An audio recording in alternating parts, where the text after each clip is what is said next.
ለማን ብላችሁ ነው የምትደበሩት? ለየትኛው እድሜ ብላችሁ ነው የምትደበሩት? ለየትኛው ዓለም ብላችሁ ነው በዲፕሬሽን የምትቀመጡት? ቢ ሃፒ ኢንጆይ ዩር ላይፍ። ዲፕሬሽንን አታስተናግዱ።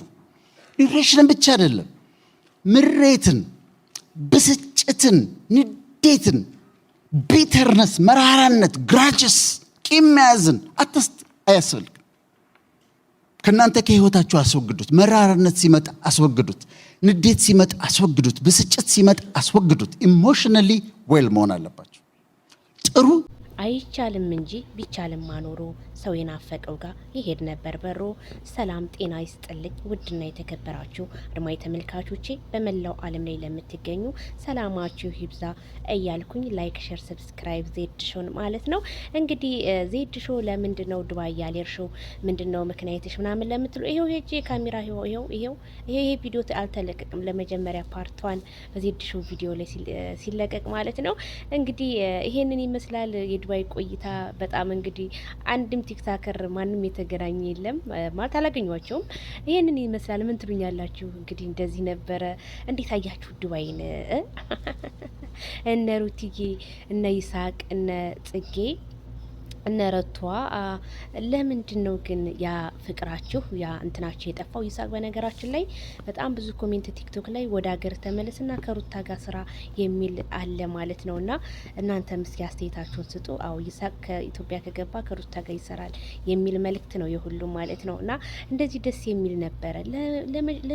ለምን ብላችሁ ነው የምትጨነቁት? ለምን ለማን እንዴት? በጣም ብዙ ሰው ማለት ነውና የአብርሽና የሩታ ነገር ማነጋገሪያ ቢሆንም እነሱ ግን ከካሜራ ጀርባ ሰላም እንደሚሆኑና ሰላም እንደሆኑ ነው እንግዲህ የምናረጋግጠው። ስለዚህ ሩታና አብርሽ ባለትዳሮች የተከበሩ ናቸው።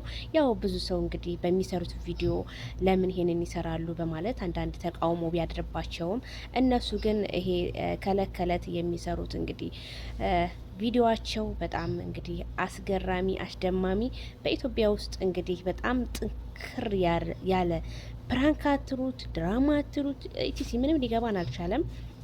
ለማንኛውም የብዙዎቹ የገቢ ምንጭ እንደሆኑም ሁላችንም እናውቃለን። ይሄንንም እናምናለን ከራሴ ጀምሮ ማለት ነው።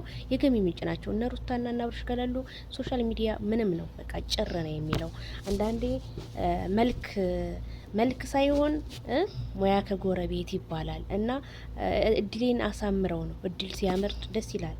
አብርሃም ደግሞ በጣም እድለኛ በጣም ተወዳጅ፣ ሩታም እንደዛው ሚዲያውን እንትን ብለውታል ማለት ነው። እንግዲህ ፈጣሪ መርቆ ሲሰጥ እንደዚህ ነው ስላላችሁ። ስለዚህ ጽጌ ግን ምን ነው አንገሽን ደፋሽ? ጽጌ ምግብ እንትን እየመረጠች ነው እንግዲህ። ጽግሻ እዚህ ጋር ወረቀት ያገላበጠች ነው ማለት ነው። ይሳቅም ስልኩ ላይ ቸክሏል ማለት ነው። ያ እንግዲህ የዱባይ ደግሞ ካሜራማንም እንደዛው ማለት ነው።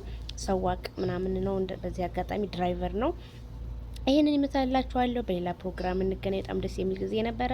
ሰላም ሁኑ። ባይ ባይ።